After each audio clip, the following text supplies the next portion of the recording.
ಎಲ್ರಿಗೂ ನಮಸ್ಕಾರ. ವಿಭಾ ಟಿಆರ್ ಕನ್ನಡ ಬ್ಲಾಗ್ಸ್ಗೆ ಸ್ವಾಗತ. ಇವತ್ತು ತುಂಬಾ ರುಚಿಯಾಗಿರೋವಂಥ ಸಿಹಿ ಕುಂಬಳಕಾಯಿ ಪಾಯಸನ ಯಾವ ರೀತಿ ಮಾಡೋದು ಅಂತ ನೋಡ್ಕೊಂಬರೋಣ. ಈ ಪಾಯಸ ಮಾತ್ರ ತುಂಬಾ ಚೆನ್ನಾಗಿರುತ್ತೆ, ತುಂಬ ರುಚಿಯಾಗಿತ್ತು. ಹಾಗೆ ಯಾರೆಲ್ಲ ನನ್ನ ಚಾನಲ್ನ ಸಬ್ಸ್ಕ್ರೈಬ್ ಮಾಡ್ಕೊಳ್ಳದೆ ನೋಡ್ತಾ ಇದ್ದೀರಾ, ಪ್ಲೀಸ್ ಸಬ್ಸ್ಕ್ರೈಬ್ ಮಾಡ್ಕೊಳ್ಳಿ.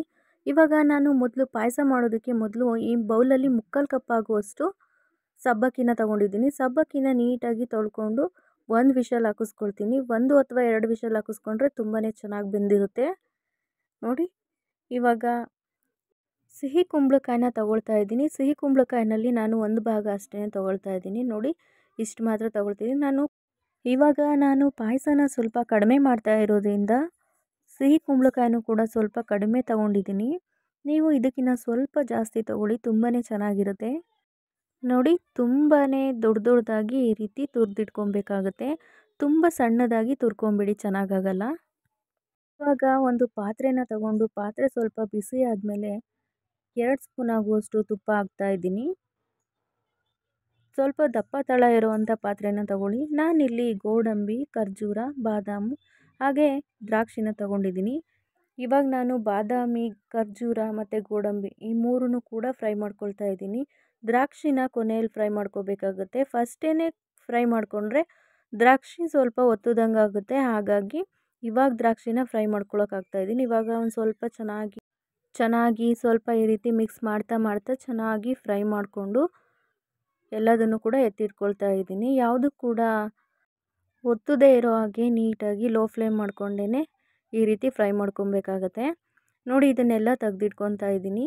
ಇವಾಗ ಉಳಿದಿರೋ ಅಂಥ ತುಪ್ಪಕ್ಕೆ ತುರಿದಿಟ್ಕೊಂಡಿದ್ದಂಥ ಸಿಹಿ ಕುಂಬಳಕಾಯಿನ ಫ್ರೈ ಮಾಡ್ಕೊಳ್ತಾ ಇದ್ದೀನಿ. ನೀಟಾಗಿ ಒಂದು 2 ರಿಂದ 3 ನಿಮಿಷ ಫ್ರೈ ಮಾಡ್ಕೊಬೇಕಾಗತ್ತೆ. 3 ನಿಮಿಷ ಫ್ರೈ ಮಾಡಿಕೊಂಡು ಇವಾಗ 1 ಕಪ್ ಆಗುವಷ್ಟು ಹಾಲನ್ನು ಹಾಕ್ತಾಯಿದ್ದೀನಿ. ಇಲ್ಲಿ 300 ml ಆಗುವಷ್ಟು ಹಾಲಿದೆ.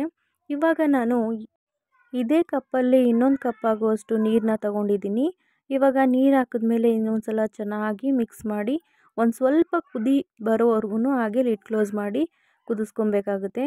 ನೋಡಿ, ಇವಾಗ ಪಾಯಸ ಕುದಿಯೋದಕ್ಕೆ ಸ್ಟಾರ್ಟ್ ಆಗುತ್ತಲ್ಲ, ಆವಾಗ ನಾವು ಬೇಯಿಸಿ ಎತ್ತಿಟ್ಕೊಂಡಿದ್ದಂಥ ಸಬ್ಬಕ್ಕಿನ ಹಾಕ್ಕೊಬೇಕಾಗತ್ತೆ. ನೋಡಿ, ಇವಾಗ ಹಾಲು ಕುದೀತಾ ಇದೆ. ನೋಡಿ, ಚೆನ್ನಾಗಿ ಕುದೀತಾ ಇದೆ.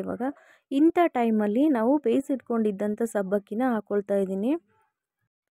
ಇವಾಗ ಸಬ್ಬಕ್ಕಿನ ಹಾಕಿ ಚೆನ್ನಾಗಿ ಮಿಕ್ಸ್ ಮಾಡ್ಕೊಬೇಕಾಗತ್ತೆ. ನೋಡಿ, ಈ ರೀತಿ ಚೆನ್ನಾಗಿ ಮಿಕ್ಸ್ ಮಾಡ್ಕೊಬೇಕು. ಹಾಗೆ ಇವಾಗ 1.5 ಕಪ್ ಆಗುವಷ್ಟು ಸಕ್ಕರೆನ ತಗೊಂಡಿದ್ದೀನಿ. ಇಷ್ಟು ಹಾಕಿದ್ರೆ ಸಾಕು, ಯಾಕಂದರೆ ಪಂಪ್ಕಿನ್ ಸ್ವಲ್ಪ ಸಿಹಿ ಆಗಿರುತ್ತಲ್ವ, ಸಿಹಿ ಕುಂಬಳಕಾಯಿ ಸ್ವಲ್ಪ ಸಿಹಿ ಆಗಿರೋ ಕಾರಣ ನಾನು ಇಷ್ಟು ಹಾಕ್ತಾಯಿದ್ದೀನಿ. ರುಚಿ ಮಾತ್ರ ತುಂಬಾ ಪರ್ಫೆಕ್ಟಾಗಿತ್ತು. ಸಕ್ಕರೆ ಎಲ್ಲ ನೋಡ್ಬಿಟ್ಟು ಹಾಕ್ಕೊಳ್ಳಿ, ತುಂಬ ಚೆನ್ನಾಗಿರುತ್ತೆ. ಇವಾಗ 1 ಸ್ಪೂನ್ ಆಗುವಷ್ಟು ಏಲಕ್ಕಿ ಪೌಡ್ರನ್ನ ಹಾಕ್ಕೊಂಡಿದ್ದೀನಿ. ಒಂದು 5 ರಿಂದ 6 ಏಲಕ್ಕಿನ ಸಿಪ್ಪೆ ತೆಗೆದು ಜಜ್ಜಿಟ್ಕೊಂಡಿದ್ದೆ, ಅದನ್ನು ಕೂಡ ಹಾಕಿದ್ದೀನಿ.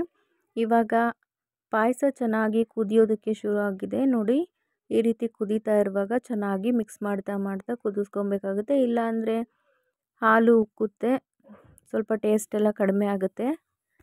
ಇವಾಗ ಪಾಯಸ ಕುದಿಯೋ ಟೈಮಲ್ಲಿ ಫ್ರೈ ಮಾಡಿ ಎತ್ತಿಟ್ಕೊಂಡಿದ್ವಿ ಅಲ್ವಾ ಡ್ರೈ ಫ್ರೂಟ್ಸು, ಅದನ್ನು ಹಾಕ್ತಾಯಿದ್ದೀನಿ. ನೀವು ಇದಿಷ್ಟೇ ಡ್ರೈ ಫ್ರೂಟ್ಸ್ನ ಹಾಕೋಬೇಕು ಅಂತ ಏನಿಲ್ಲ. ನಿಮಗೆ ಯಾವುದೆಲ್ಲ ಡ್ರೈ ಫ್ರೂಟ್ಸು ಇಷ್ಟ ಅದನ್ನೆಲ್ಲ ನೀಟಾಗಿ ಚಿಕ್ಕದಾಗಿ ಕಟ್ ಮಾಡಿಕೊಂಡು ತುಪ್ಪದಲ್ಲಿ ಹುರ್ಕೊಂಡು ಹಾಕ್ಕೊಳ್ಳಿ, ತುಂಬಾ ರುಚಿಯಾಗಿರುತ್ತೆ. ಇವಾಗ ಒಂದು 2 ನಿಮಿಷ ಕುದಿಸ್ಕೊಂಬಿಟ್ಟು ಡ್ರೈ ಫ್ರೂಟ್ಸ್ ಹಾಕಿ 2 ನಿಮಿಷ ಕುದಿಸಿ ಲಿಡ್ ಕ್ಲೋಸ್ ಮಾಡಿ ಸ್ಟವ್ ಆಫ್ ಮಾಡಿ ಒಂದು 5 ನಿಮಿಷ ತಣ್ಣಗಾಗೋದಕ್ಕೆ ಬಿಟ್ಟರೆ ತುಂಬಾ ರುಚಿಯಾಗಿರೋವಂಥ ಸಿಹಿ ಕುಂಬಳಕಾಯಿ ಪಾಯಸ ರೆಡಿ ಆಯಿತು. ನೀವು ಕೂಡ ಮನೆಯಲ್ಲಿ ಒಂದು ಸಲ ಟ್ರೈ ಮಾಡಿ ನೋಡಿ, ತುಂಬಾ ರುಚಿಯಾಗಿರುತ್ತೆ. ನೀವು ಹಾಗೆ ನಿಮ್ಮ ಮನೆಯವರೆಲ್ಲರಿಗೂ ಕೂಡ ತುಂಬಾ ಇಷ್ಟಪಟ್ಟು ತಿಂತಾರೆ. ಓಕೆ ಫ್ರೆಂಡ್ಸ್, ಐ ಹೋಪ್ ನಿಮ್ಗೆಲ್ರಿಗೂ ಈ ಒಂದು ರೆಸಿಪಿ ಇಷ್ಟ ಆಗುತ್ತೆ ಅಂತ ಅಂದ್ಕೊಂಡಿದ್ದೀನಿ. ಇಷ್ಟ ಆದರೆ ಈ ವಿಡಿಯೋಗೊಂದು ಲೈಕ್ ಮಾಡಿ, ನನ್ನ ಚಾನಲ್ನ ಸಬ್ಸ್ಕ್ರೈಬ್ ಮಾಡ್ಕೊಳ್ಳಿ, ಪ್ಲೀಸ್ ಸಪೋರ್ಟ್ ಮಾಡಿ. ಹಾಗೆ ಯಾವಾಗಲೂ ನಿಮ್ಮ ಸಪೋರ್ಟ್ ಇದೇ ರೀತಿ ಇರಲಿ. Thank you all.